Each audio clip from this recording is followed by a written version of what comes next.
Thank you, sir. Okay, that's all yours.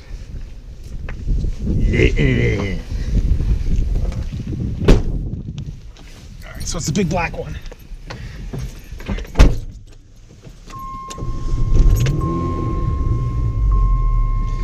Okay, the name of the game is to be able to shift this without the knob coming off in my hand. It's a fun little game.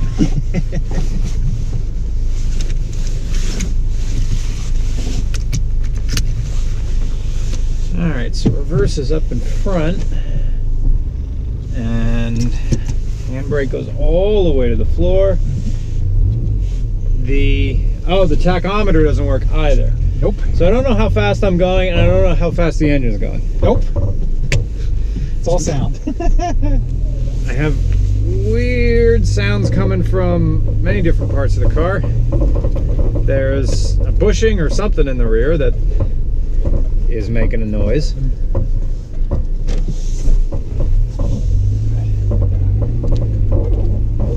Whew, I can feel it. I hear that is the speedometer cable going rah, rah, rah, rah, rah, rah, rah. Oh, there's a shift prompt. Yeah. Oh, look at that. Yeah, I said it when I first felt the shifter. This feels like 90s GM because it's just kind of generally sloppy. But it's not like it's imprecise, it's just... It just sort of flops around and then goes into gear. Sometimes you got a sweet talker. Yeah, this initial feelings, this is an 85 Cavalier. I think that's what these were going up against back in the day. You know, like the Sentra, the Corolla, all those just Econo boxes of the mid-1980s. It's buzzy like a Japanese car.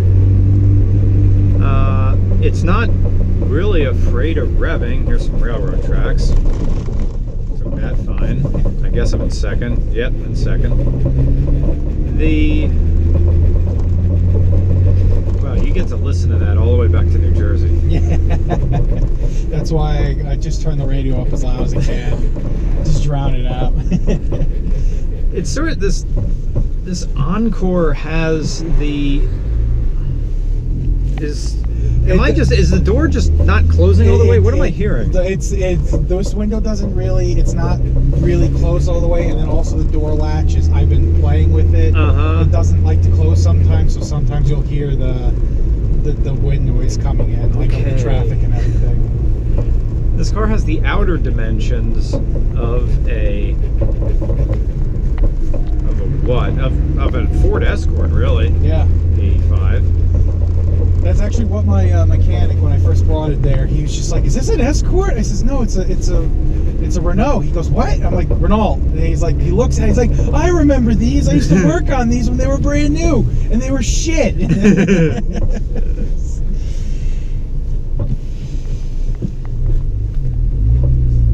I think I'm kind of hunched over here, so I am going to go for a little bit of that roller action. Yeah.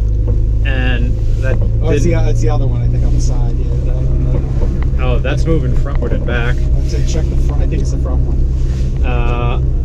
I feel what feels like a lever, and that's it. Whoa. That's it. Oh. Yeah. A little rocking action. I think if I do that and then move it back just a tad, it's pretty good. My knees are still kind of bumping the bottom of the wheel. Yeah. No tilt wheel in this one. That was an option, apparently.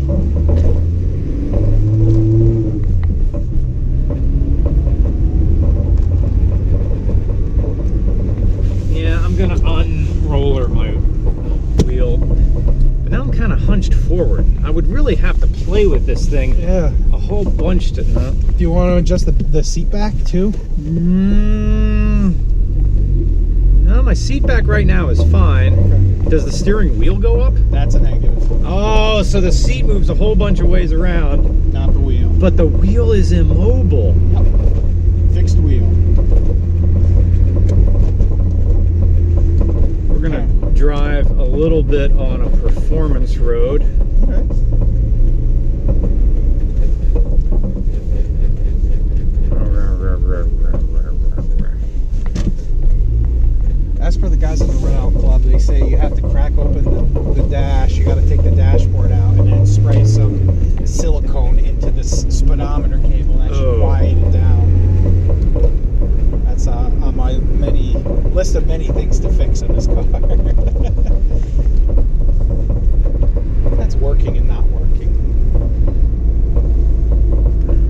brakes, they feel okay.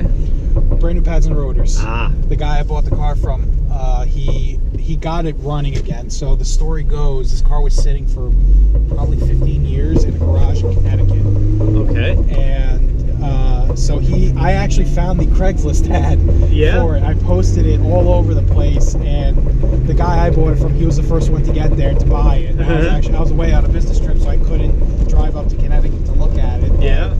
So the guy Eddie I bought it from, he wanted to turn this into a lemons racer. But then he's, started he got it back running, he got it running and driving and stopping, and then he was looking at the interior, and he's like, you know what? It's a shame to tear apart this interior. He says this car is all original. How many 5-door Encores come up for sale? And then his girlfriend told him he wanted to get rid of it, because they're taking up a space in the driveway. So then I was like, I'll buy it from you, because my mom had one exactly like this when I was a baby. Leany, small car that leans. It's probably the result of the suspension. If that rear axle or whatever that thing is going, well, rear hubs maybe, some sort of bushing wasn't making that noise.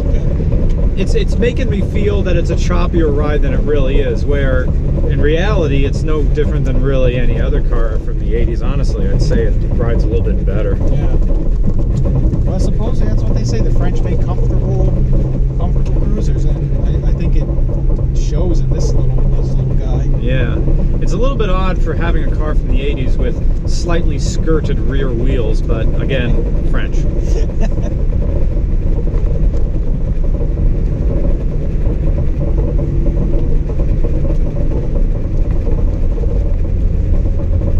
I'm just holding it in third. There's no brakes or anything. It's just kind of slowly descending this hill.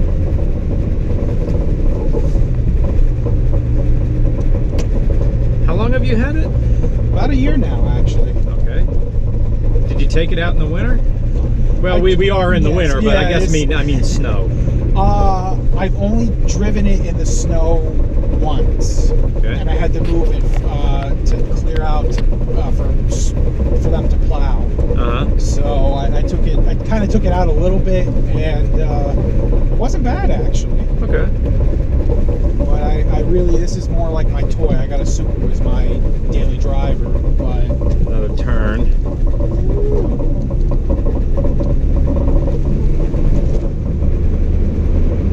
I'm guessing underneath it's just a traditional suspension. They wouldn't have sold these as economy cars with anything fancy going on underneath.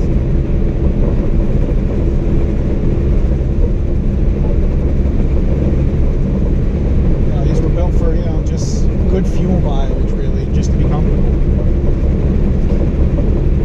So, of the gauges that work on the dash, what is working? So fuel's working, temperature gauge is working, the oil pressure gauge, it only works in this, and I found out this is all these cars do. So when you first turn the key and have it like an accessory mode, it tells you what your oil pressure is, but it doesn't tell you when the car's running.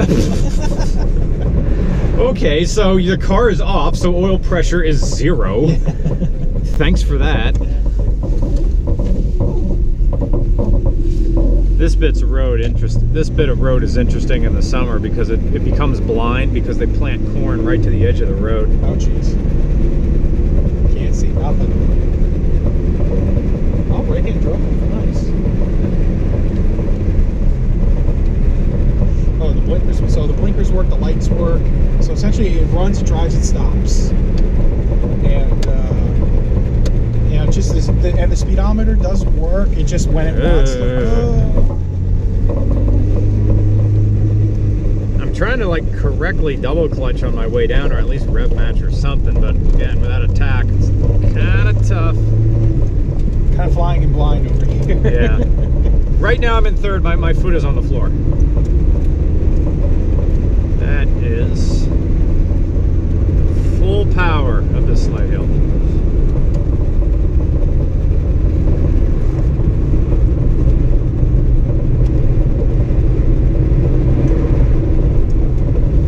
Yeah, this thing sloshes big time. Way more than a small car. I have to go back and like look at that literature, because they can't really sell this as fun to drive, because this goes This is a small car that drives like a 70s American boat. Yep. That's the way it is. Brace yourself, because I'm going for a brake check.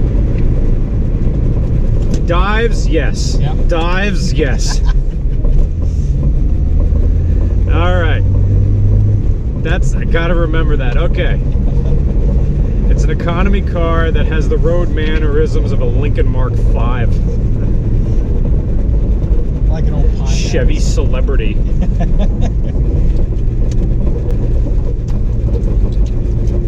Honestly, I think a Caprice has better road manners than this thing does. I think the shocks. I have to see if they still make them. Supposedly Rock Auto has, I think, just one left. Oh, French. I'm just going on my shift prompt there. Yeah. Okay, the shift prompt, it feels like it's prompting me for a higher gear change than normal, so that's good that I at least get that. Do I have a horn in the center, or is it weird? It's on the stalk. It's a little French horn.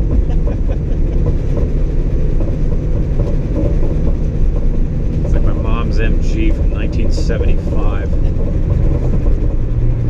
All of this, and I didn't even put it in fifth. Oh, it doesn't like that. Yeah,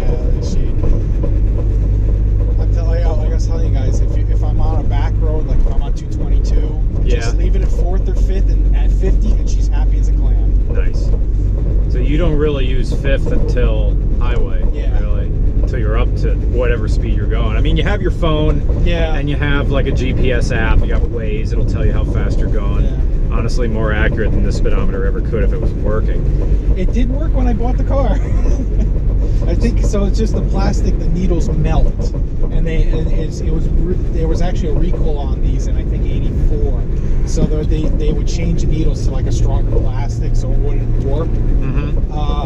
But I have to try and like get in there. Someone told me they said like, oh, get a sewing needle, use a hairdryer, melt it back, and then your needles will go. So, and then the tack actually stopped moving when I was driving to Radwood, Philly. So, yeah, I'm kind of, I just judge by the sound. I'm like, all right, I hope I don't, rev the nuts off of it.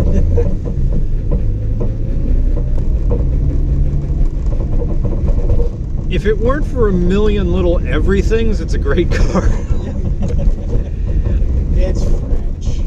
Yeah, it has an X factor that I have yet to put, or at least write in my head. It'll come out in paper. Like, okay, what it has going for it is it's an economy car that is very, very comfortable, and everything else is just okay. And if it wasn't for the dearth of parts, maybe these things could have maintained the same presence as Saab does. Small, comfortable car, a little bit weird, parts are going to be more expensive, but kind of unique. And my door is half, wow, that's a gap. Yeah. Really, was my door half open? No. Sometimes you gotta once you close it, and you can't American. You close it, but then give it a good tug, and it'll close. Yeah, so it latches. Oh, okay, that's what I should have done from the get.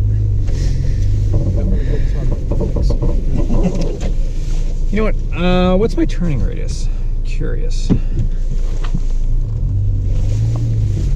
Because it feels like when I saw this car parked, it looked like the wheels were like they angled pretty far. Yeah. So, do you mind if I crank while it's sit still? Oh wow, yeah, that steering pump is fighting. Yeah. So I'm not gonna do it.